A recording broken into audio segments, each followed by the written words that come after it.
በረከት ወርቁ አደራ ወይም ደግሞ በረከት ገበሬዋ የተባለችው እቺ ሴት ከዚህ በፊት የአየርላንድ ያለው ማንጋርድ ሴኪሪቲ የኔ ነው 42 ሚሊዮን ዩሮ አካባቢ ወርዝ አለው እና የኔ ነው ብላ ስትተረተር ነበርና በህልሟ መሰለኝ ስፋይሆን በህልም አንዳንዴ እኮ የአባትህ የሚሰራበት መስሪያ ቤት በልጅነታችን የኛ ነበር የሚመስልን። ሜቢ ባሏ አየርላንዳዊ ስለሆነ የእሱ መስሏል ሊሆን ይችላል። እና የህልም ኑሮ የህልም ትርተራ እየተተረተረችልን ነበር። በማስረጃ አስደግፈን ስርዓት ይኑርሽ፣ ስርዓት ይኑርሽ አንቺ አይደለም ብለናት አደባ ሲዘናት ሁለተኛ እንዳትዋሽ አድርገናት ነበረ። አሁን ደግሞ ተመልሳ መጣ። ሰው ሱዳን፣ ሩዋንዳ፣ አየርላንድ የፈረደበት አየርላንድ አለ፣ ኢትዮጵያ ላይ ያለኝ እርሻ አለና ሌላ ሀገራት ላይ ይኑራት፣ እኔ አያገባኝም ስለሱ። ሀገሬ ላይ ግን መዋሸት አትችይም፣ ህብረተሰቤን መብላት አትችይም። የቻልኩትን ያህል አሳውቃለሁና ያለኝን እርሻ ለአዲስ አበባ ሸማቾች በርካሽ ዋጋ ማከፋፈል ስለምፈልግ አዲስ አበባ ላይ ኤጀንት መሆን የምትፈልጉ ሰዎች እያለች በእንደዚህ አይነት ሁኔታ ብር እየተቀበለቻቸው ነው ያለችው። እንግዲህ አዲስ አበባ ከተማ አስተዳደር በተለያዩ ቦታዎች ተለጣፊ ሱቆችን ሰጥቶኛል፣ ማከፋፈያዎችን። እነዚህን ቦታዎች ያዙና እኔ ከግብርና የማመጣላችሁን ምርቶች ታከፋፍላላችሁ ነው ሀሳቡ። ብሩን ከተቀበለች በኋላ በእንደዚህ አይነት ነው ደብዳቤ የምሰጣቸው። ይሄ እንግዲህ ሲምፕል ደብዳቤ ነው፣ ደረሰኝ ነው መሰጠት ያለበታል፣ ኢኩቫለንት የሆነ ደረሰኝ። እሷ እንግዲህ በእንደዚህ አይነት ሁኔታ ነው ተቀብላ ጸጥ እያደረገቻቸው ያለችው። አውቃችሁ እናንተስ የምትሰጡ ሰዎች 1 ሚሊዮን ብር ስትሰጡ ምንድን ነው ከነሱ መቀበል ያለባችሁ? ደረሰኝ ነው መቀበል ያለባችሁ ወይስ ደብዳቤ ነው መቀበል ያለባችሁ? ይሄን እንዴት ማስተዋል ያቅታችኋል?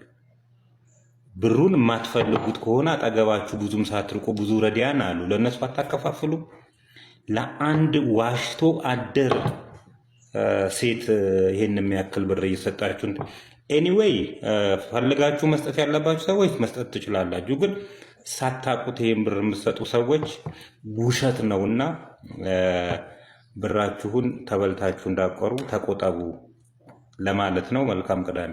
በረከት ገበሬዋ ወይም ደግሞ በረከት ወርቁ የተባለችው እቺ ሴት ማንጋርድ ፕላስ የተባለው የአየርላንድ ሴኩሪቲ ካምፓኒ የኔ ነው ብላናለች። አመታዊ ገቢውም ከ42 ሚሊዮን ዩሮ በላይ አስመዝግበናል ብላ ተተርትራለች። እንግዲህ በእርግጥ የሷ ነው ወይ? የሷስ ከሆነ ለእኛ እንደዚህ ማስተዋወቅ ለምን አስፈለገ የሚለውን እንየው። በመጀመሪያ ደረጃ ግን ምንድነው የሚሰራው?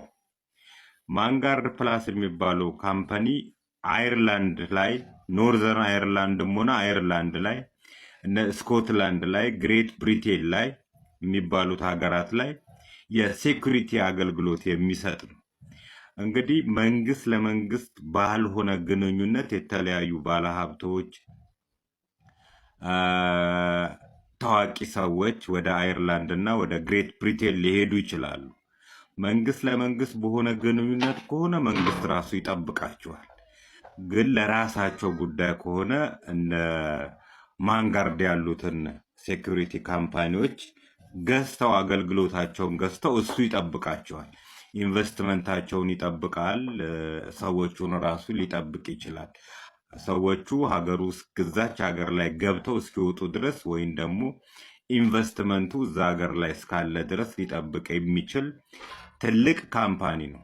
ይሄን ካምፓኒ ለመመስረት በመጀመሪያ ደረጃ አየርላንድ ላይ፣ ስኮትላንድ ላይ፣ ኢንግላንድ ላይ ውትድርና ስልጠና መውሰድ አለብህ ወይ በውትድርና ስልጠና ማገልገል ይጠበቅባል። እንደዚህ አይነት ካምፓኒዎችን ለመመስረት ከዚህ ጀምርና ታዲያ ማንጋርድ ፕላስ የማን ነው ብለን ስንጠይቅ ጋቢጄ ሆልዲንግ ሊሚትድ የሚል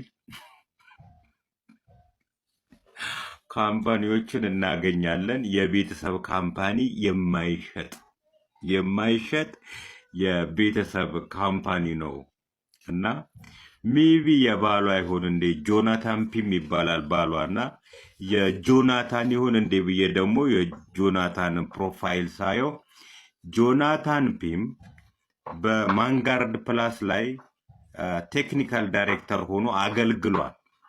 እንግዲህ ጆናታን እንደ ማንኛቸውም 1200 ሰራተኞች አሉት ማንጋርድ ፕላስ። ከዛ ውስጥ አንዱ ሰራተኛ ጆናታን ፒም ባሏ ነው። በዚህ አጋጣሚ ነው ወደ ማንጋርድ መስሪያ ቤት የገባችው እንጂ ማንጋርድ ሲጀምር ከባሏ ጋር አይገናኝም። ይሄን ያህል ደፍራ ማለት ነው 42 ሚሊዮን ዩሮ በአመታዊ ወርዝ ያለውን ካምፓኒ የኛ ነው ብላ በዚህ ባይዜ ደደብ ሲኮን እንደዚህ ነው ደፋር የሚኮነውና ጆናታን ፒም ማለት ቴክኒካል ዳይሬክተር ነው። ግን የውጭ ካምፓኒዎች ምን ያደርጋሉ መሰላችሁ? በደሞዝ ብቻ አይደለም የሚያሰሩት፣ ሼር ይገዙላቸዋል ለሰራተኞቻቸው። የኔ ነው ስሜት እንዲሰማቸውና መስሪያ ቤታቸውን እንዲወዱ ትናንሽ ሼሮች ይገዙላቸዋል። ለምሳሌ አርሰናል ላይ አርሰን ቪንገር ሼር ነበራቸው። በገንዘብ የገዙት አይደለም፣ ላበረከቱት አስተዋጽኦ የተሰጣቸው ሼር ነች። የዚህም ካምፓኒ አንድ ሼር ምናምን ለሰራተኞቻቸው ይሰጣሉ በስጦታ መልክ።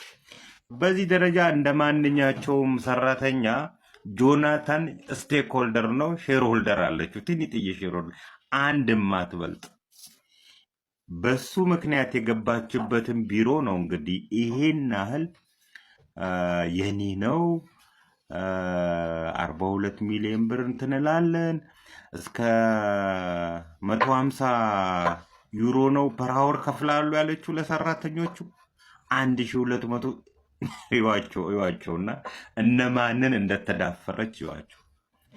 ይሄንን ስለኛ ለማስተዋወቅ ለምን አስፈለገ ብለን ካየን አንደኛው ሴትዮ እንግዲህ ብር አላት ተብሎ ኦልሬዲ ተሞልቷል። በየቢሮ ስትሄድ የምትለው የሚሰማ ጉዳዩ የሚፈጸምላት ሴት ትሆናለች። ስለዚህ አገር ውስጥ ስልችት ያላቸው በተለይ የኢንቨስትመንት ጥያቄ የመሬት ኢንቨስትመንት ጥያቄዎች የሚጠይቁ ኢንቨስተሮች ጉዳያቸው የሚፈጸመው በእሷ በኩል ነው አሁን ላይ። ስለዚህ እሷ ድልልናዋን ኢትዮጵያ ውስጥ ድልልናዋን ታቀጣጥለዋለች ማለት ነው። እንደውም አንድ ሰው ሲናገር የሰማሁት የመሬት የእርሻ ላይ ኢንቨስትመንት ለማድረግ ፈልጌ